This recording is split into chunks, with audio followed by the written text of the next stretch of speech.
To the NBA, the race question was a small part of the CNN interview, but has gotten the biggest play.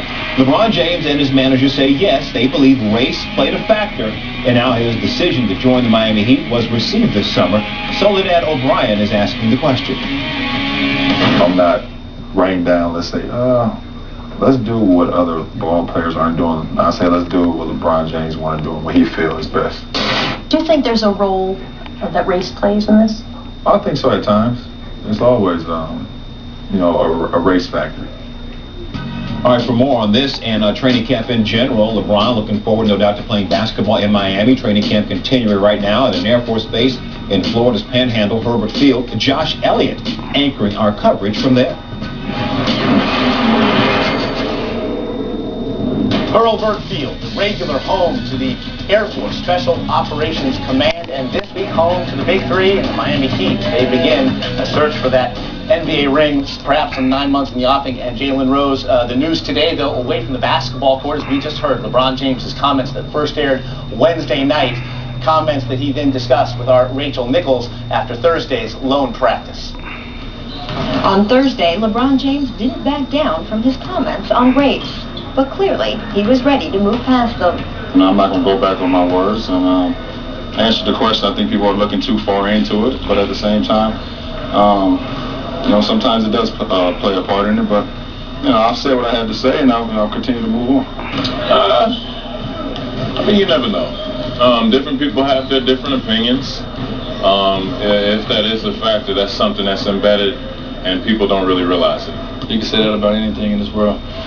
So I really don't get into it. It's unfortunate the backlash that came from his decision, but as LeBron said, he's happy with his decision, and at the end of the day, that's what all matters. And win or cure all. I don't know. I really don't get into it all, but it's out there, of course. Hopefully, we move past that. Really, and we're athletes and we're professionals. That's what people have to realize at the end of the day. We're going to make moves that's best for us and our families, not for other people. When dealing with the race issue or many of the other complexities faced by high-profile athletes, both James and Dwayne Wade say it's been a tremendous help these past few months to be able to talk to each other. Neither has ever before had a teammate who commanded as much attention as he did. Now, Wade tells me the two have been sitting in the back of the team bus, just talking about life, and that has made everything a little bit easier. At Herbert Field, I'm Rachel Nichols, ESPN. And Jalen diffusing, perhaps, if nothing else, the comments, again, that first aired Wednesday night. It was a hot-button issue that he was asked about, he spoke to, and Thursday did not back down from, but he did say, hey, perhaps we're all looking too far into it.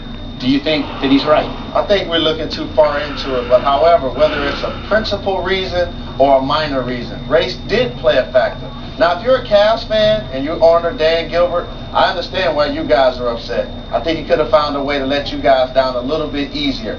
But for everyone else jumping on the bandwagon, he's doing things in an unconventional business manner. That's why he signed a 3-year contract, to give himself the flexibility to leave. He was a free agent. He chose to go play with the Heat. He's in pursuit of a championship. Now he's with Wade. Now he's with Bosh. Let's see if he gets it done. As we heard in Rachel's report, and we saw ourselves, his teammates really had no interest in discussing this today. We just heard that LeBron James and Dwayne Wade have spent time in the back of that bus, leaning on each other already.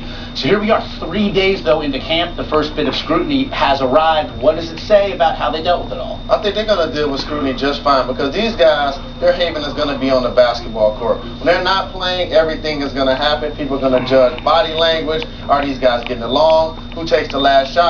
We're going to ask all of those questions. The only thing they want to do is win basketball games and try to win a championship this year. Again, the comments coming after the lone practice today. It's a one-a-day. They do have the afternoon off, but they're back at it tomorrow. It will be our final day here at Herbert. For Jalen, I'm Josh. Let's send it back now to the studio.